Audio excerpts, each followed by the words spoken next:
Hey, Tiger Nation, it's Coach Coop with Pause for Thought. Um, Brand new year, brand new possibilities, and of course, every brand new year brings also many challenges as well. So, I'm going to talk about one challenge that I see a lot in sports today. And for me, it's inappropriate behavior in the stands, especially from adults. And you're starting to see it trickle down into kids as well, and it's reached a point where it's in epidemic proportions.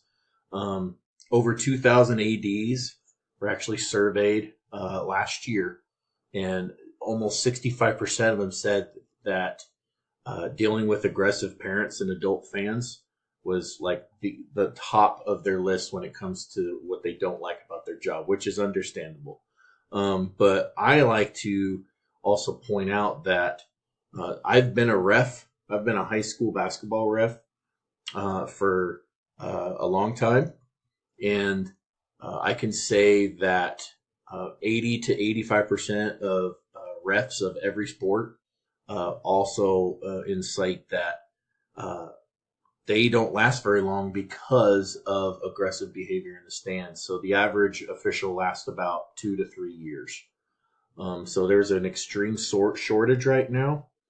And when you don't have refs, when you can't find refs, there's no games. And so I hope we get to a point where we'll start seeing refs coming back to the games and people that want to give back to the games in a positive aspect of refing. But until then, we're going to see what happens. So if you're a parent, if you're grandma, grandpa, aunt, uncle, or you're just someone that likes to go watch high school games, I'm going to give you a couple guidelines that can help you in the upcoming events. That can just help you kind of keep your cool and also enjoy yourself and hold other people around you accountable as well. So, first guideline you can do is you can act your age. Um, I don't think I need to go very much farther into that.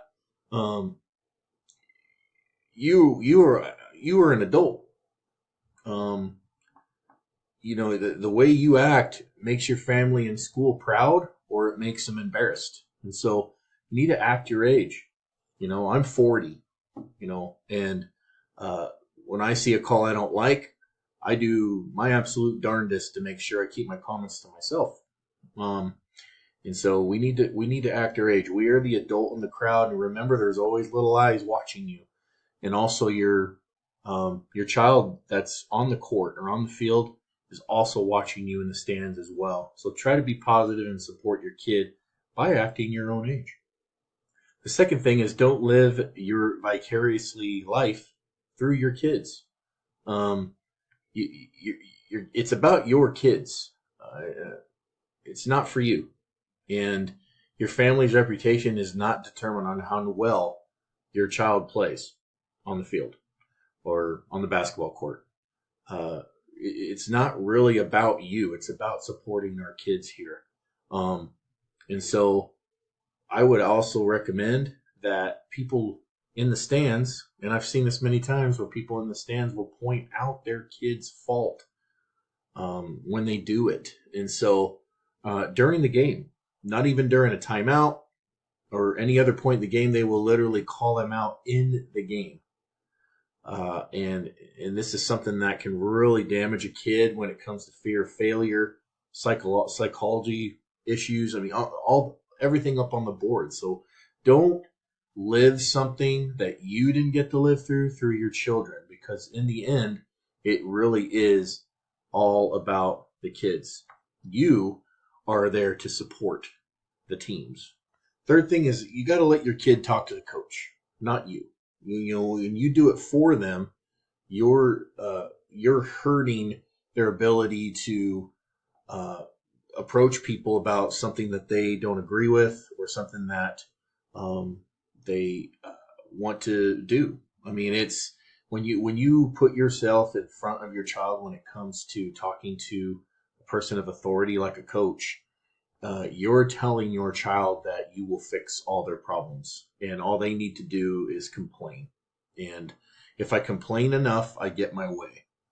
And unfortunately, that doesn't work a lot in our society. I know as people that have bosses, people that are kind of up on the ladder with different businesses, and not just talking sports, but businesses in general.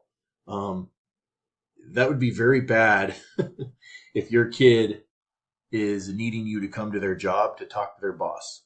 And I actually read an article that actually happened the other day where a kid was so afraid to do an interview that they had their parents sit in the interview with them. And so, me as that boss, I would not hire that kid. But just try to encourage your kid if they disagree with the coach. That's the first thing they need to do, is try to talk to the coach themselves. Do not do it for them. But if you got to go, I mean, there's a system. If things don't work out, there's a system in place where if you need to get involved, we have those things in play. But let your kid take the lead when it comes to really going after what they want, and especially when it comes to talking to their coach. Fourth guideline you can do is you can stay in your own lane. You are there to support, not to be a coach, not to be an official. When you stay in your own lane, that means you don't officiate from the sidelines and you don't coach from the sidelines. It's simple. It's as simply as saying you are a responsible, supportive parent. People that go to games to yell at refs, and when it doesn't go their way, and they feel they need to get their point across, this can be a real embarrassment to communities. It can really put a lot of embarrassment on school staff, and especially on your teams, and especially that you don't want to do most of all is you can embarrass your child too. It's unfortunate that we live in a society now where they feel everyone needs to voice their opinion in an aggressive manner, but it's something we created, but it's also something that we can fix, especially here at Griswold. There are going to be a lot of calls made that you will not agree with, but how we act and how we hold ourselves is what is going to be remembered the most about Griswold. There's been many times through the years where a call did not go our way. When I was a head football coach, a call didn't go our way.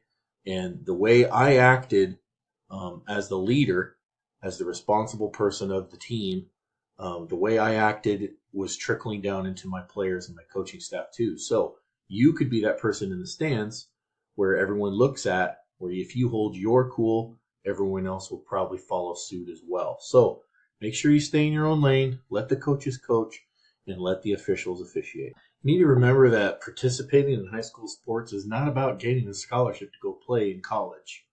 According to the NCAA and NAIA, only 2% of high school athletes will be awarded a scholarship. So, talking of the hundreds of thousands, possibly millions of kids that play high school sports, only 2% of those kids will actually be awarded a scholarship. And a lot of times, the average scholarship is only around 18 grand. And so, I love how we loosely throw around, I'm going to get a scholarship to go do something. And yet kids get very agitated when they find they still have to pay so much to go to school where they wanted to get their scholarship to play football, right?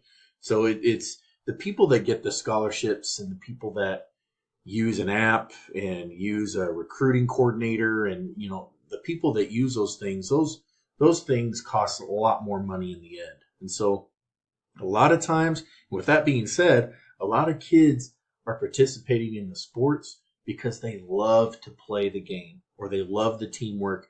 It's like modern day gladiators. They love to entertain the crowd, and most of all, they do it because they love to see that smile on your face when they're doing something correctly, and when you're there to hold them after a really, really bad loss and something that they wanted to win. So it's everything about sports, and I used to think this way too.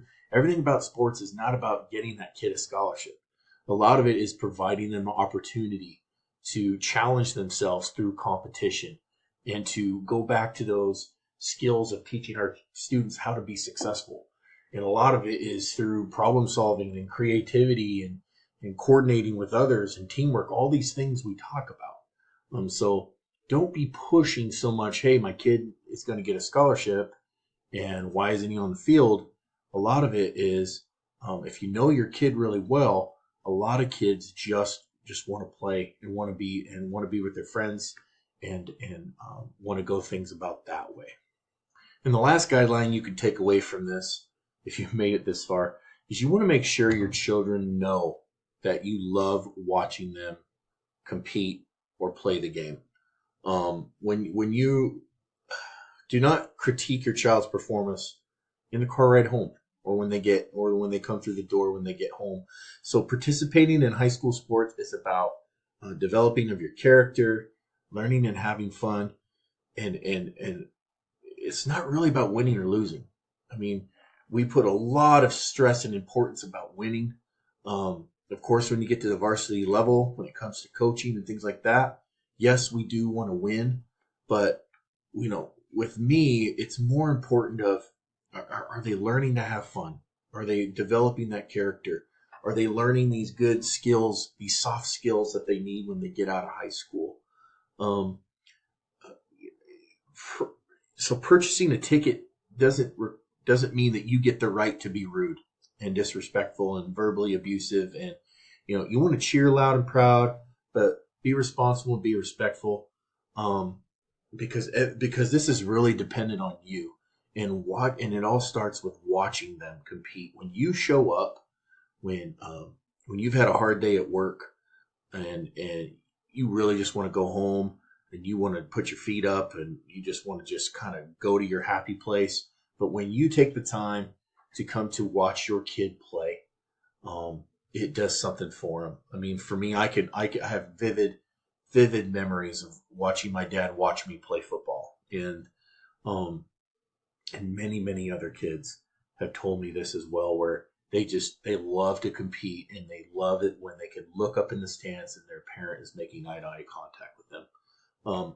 But you got to let them know that you love doing that. Don't do it out of, well, it's my kid and I'm trying to be responsible.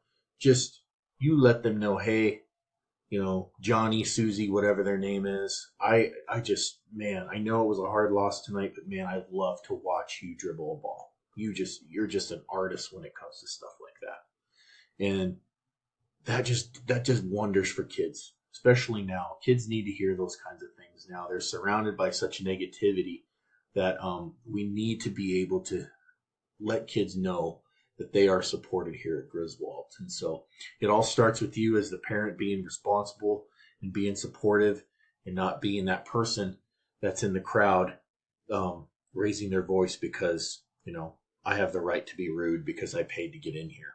It's not about that. It's not about winning and losing. It's about making sure these kids are supported and making sure that the coaches know and I know that you are behind these kids no matter what through winning and losing.